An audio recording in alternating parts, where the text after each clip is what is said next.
మంత్కు 15,000 5,000 ఇంత పే చేయి ఇన్వెస్ట్మెంట్ లాగా ఒక ల్యాండ్ ఇప్పుడే రిజిస్ట్రేషన్ చేసుకోవచ్చు. మనీ అంత ఒకసారి కట్టాల్సిన అవసరం లేదు. మంత్లీ 5,000 15,000 నీకు తోచినంత కట్టేసి ఫ్యూచర్లో ఫ్లాట్ నీకే అని అంటున్నారు. నమ్మొచ్చా మేడం అట్లాంటివి? లేదండి, అలాంటి స్కీమ్స్లలో పడొద్దు. మీ దగ్గర డబ్బులు ఉన్నప్పుడే మీరు రియల్ ఎస్టేట్లో ఇన్వెస్ట్ చేయండి. మీ దగ్గర డబ్బులు ఉన్నప్పుడే మీరు గోల్డ్ షాప్కి వెళ్ళి గోల్డ్ కొంటారు కదా. స్కీమ్స్లో అంటే కూడా మీరు ముందే కట్టాలి కానీ ముందే గోల్డ్ ఇచ్చి కట్టించుకోరు కదా మీతో. సో ఇవన్నీ స్కామ్స్ అండి. Definitely not to go with all these things. ఇంకోటి వాళ్ళు 5,000 15,000 కట్టించుకునేటివన్నీ ఫామ్ ల్యాండ్స్ ఉంటాయి. అవి అమ్మటం కూడా చాలా కష్టం. ఫామ్ ల్యాండ్స్కి రీసేల్ వాల్యూ రాదు, రీసేల్ ఉండదు కూడా, ఎందుకంటే they are not approved layouts. అదే మీరు ఫామ్ ల్యాండ్స్ ఎకరాలలో కొనుక్కోండి, మీరు అమ్ముకోవచ్చు. కానీ అదే మీరు ఈ గుంతల్లో కొనుక్కునే ల్యాండ్స్ మీరు అమ్మలేరు కూడా. ఈ స్కీమ్స్ అన్నీ ఆ ఫామ్ ల్యాండ్స్కే వస్తాయి. ఎందుకంటే ఒక అప్రూవ్డ్ లేఅవుట్ రిజిస్టర్ చేయాలంటే it is not that easy without money. So ఇలాంటి వాటిలలో ఎవరు పడొద్దు, మీరనే కాదు, any person should not follow in to all such scams. రీసెంట్గా అంటే ఇప్పుడు కేసీఆర్ సీఎం అయిన తర్వాత అంటే 10 సంవత్సరాల క్రితం ఆయన ఎప్పుడైతే సీఎం అయిందో వాళ్ళ ఊరు చాలా డెవలప్ అయింది. ఆ వెళ్ళే దారి కూడా చాలా డెవలప్ అయింది. అప్పటిదాకా లక్షల్లో ఉన్న భూమి తర్వాత కోట్లల్లో అయింది. చాలామంది ఏం చేసినంటే ఫార్మర్స్ అంటే వాళ్ళు పొలం దున్నుకునేది పోయి మొత్తం లెవెల్ చేసి వాటిని ప్లాట్స్ లాగా డివైడ్ చేసి అమ్మిరనమాట. సో ఈ రియల్ ఎస్టేట్ అనేది రైతుల మీద ఎఫెక్ట్ పడుతుందని అంటే ఏమంటారు మీరు? డెఫినెట్లీ ఇప్పుడు మీరు రైతుల మీద ఎఫెక్ట్ పడుతుందా అంటున్నారు. నేను డైరెక్ట్గా ఏమనేది అంటే రేపు మన ఫుడ్ మీదనే పడుతుంది. ఇప్పుడు నేను ప్లాటింగ్ చేశాను, ఫ్లాట్స్ చేశాను, అన్నీ చేశాను. But right now I'm against this plotting system. ఎందుకంటే మనకి ఇప్పుడు ఎక్సెస్ ఇన్వెంటరీ ఉంది హైదరాబాద్లో. ఎన్ని లేఅవుట్స్ ఉన్నాయంటే సగం లేఅవుట్స్ అసలు అమ్ముడుపోవట్లేదు.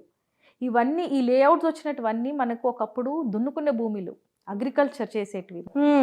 ఓకే, ఇప్పుడు శ్రీశైలం హైవే వెళ్ళండి, మీకు అన్ని లేఅవుట్స్, ఫ్లాగ్స్, గేట్లు కనబడతాయి. అవును. కానీ ఆ ఏరియాలో మీరు if you'd have travel 10 years back, అక్కడంతా సీతాఫల తోటము, మ్యాంగో తోటలు, ప్లస్ ఈ వర్రీ పండించేటివన్నీ ఉండేటివి.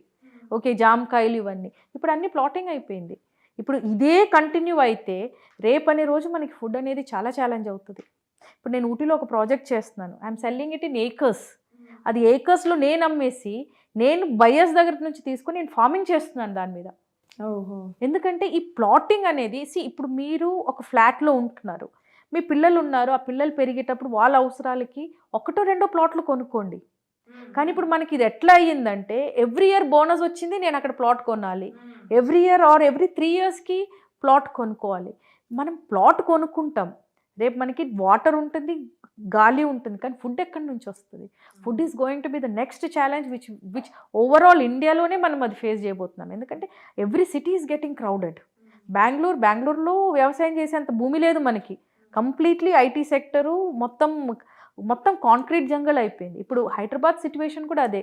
మనకి తెలంగాణ ఇంత రియల్ ఎస్టేట్ రావడానికి కారణం ఏంటంటే మనకి భూములు ఎక్కువ ఉన్నాయి, కానీ ఈ భూమినే మనం డిస్ట్రాయ్ చేసి ప్లాటింగ్ చేస్తున్నాము. సో రైతులు మాత్రమే కాదు, రైతులు వాళ్ళకి డబ్బులు వస్తున్నాయని వాళ్ళు అమ్ముతున్నారు. అవును, ఓకే, వాళ్ళకి డబ్బులు వస్తున్నాయి, వాళ్ళు అమ్ముతున్నారు. కానీ what will happen to the food cycle in future? ఇప్పుడు వీళ్ళంతా అమ్మేసుకొని ఇంట్లో కూర్చొని తినాల్సిందే కదా. అవును, ఆ తినేది ఎవరు పండిస్తారు?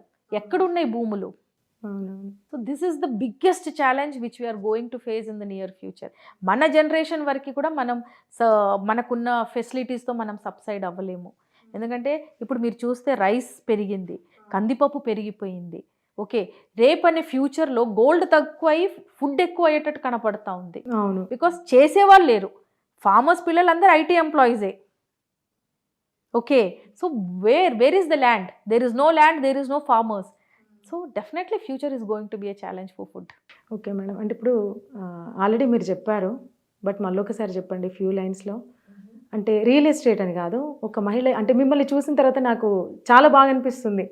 అంటే మేమంతా కాకపోయినా అట్లీస్ట్ ఒక హాఫ్ స్టేజ్ వరకైనా అయితే బాగుండు అనిపిస్తుంది.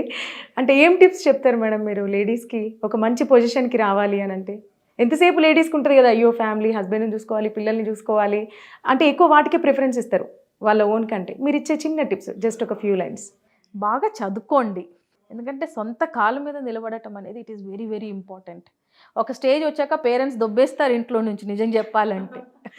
కట్టుకునే మనిషి ఎలా ఉంటాడో మనకు తెలియదు, because he is a future.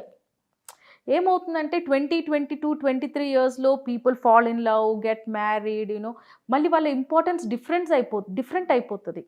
Okay, నేను కూడా అలా మ్యారేజ్ చేసుకున్న మనిషిని, కాకపోతే నాకు అప్పుడు ఆ ఫైనాన్షియల్ స్టెబిలిటీ లేదు, ఇంత డబ్బులు లేవు. So my struggle was in a different way. But ఇప్పుడున్న జనరేషన్లో ఏమవుతుంది, అండ్ ఇప్పుడున్న అమ్మాయిలు కూడా చాలా ఓరియంటెడ్ ఉన్నారండి, సెల్ఫ్ కెరియర్ మీద చాలా ఫోకస్ చేస్తున్నారు. పెళ్ళిళ్ళు కూడా వద్దంటున్నారు 27, 28, 30 years వరకు. సో డెఫినెట్లీ మా టైంలో అది స్ట్రగుల్ ఉండొచ్చేమో, కానీ మీ టైంలో అది మీకు స్ట్రగుల్ కాదు. ఎందుకంటే ఇప్పుడున్న పేరెంట్స్ కూడా చాలా కోఆపరేటివ్గా ఉన్నారు. ఇప్పుడు అబ్బాయికి ఉద్యోగం ఉంది, అబ్బాయికి ఇల్లు ఉందని ఎవరు పెళ్లి చేయట్లేదు. అమ్మాయికి ఉద్యోగం వచ్చాక, అమ్మాయి సొంత కాళ్ళ మీద నిలబడ్డాక పెళ్లి చేస్తామనే పేరెంట్స్ చాలా మట్టుకున్నారు. So definitely the time has changed. Okay. ఇప్పుడు నా గురించి మీరు మాట్లాడుతున్నారు, నాకంటే 1 generation బ్యాక్లో సక్సెస్ఫుల్ అయిన ఉమెన్ కూడా ఉన్నారు. అది ఒక రకమైన స్ట్రగుల్ అది. సో డెఫినెట్లీ ఇప్పుడు నేను ఇచ్చే టిప్ ఏంటంటే, for any single women education is very important.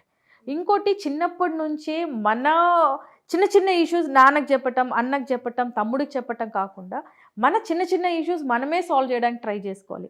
అక్కడి నుంచే మీకు ఈ ఒక పవర్ అనేది వస్తుంది. ఎందుకంటే చిన్న చిన్న ఇష్యూస్ నుంచి మీరు పెద్ద పెద్ద ఇష్యూస్ సాల్వ్ చేసి ఒక లెవెల్లోకి వెళ్తారు. Okay. So everything don't take it your parents. మీరు చెప్పండి, keep them informed, but don't take their help.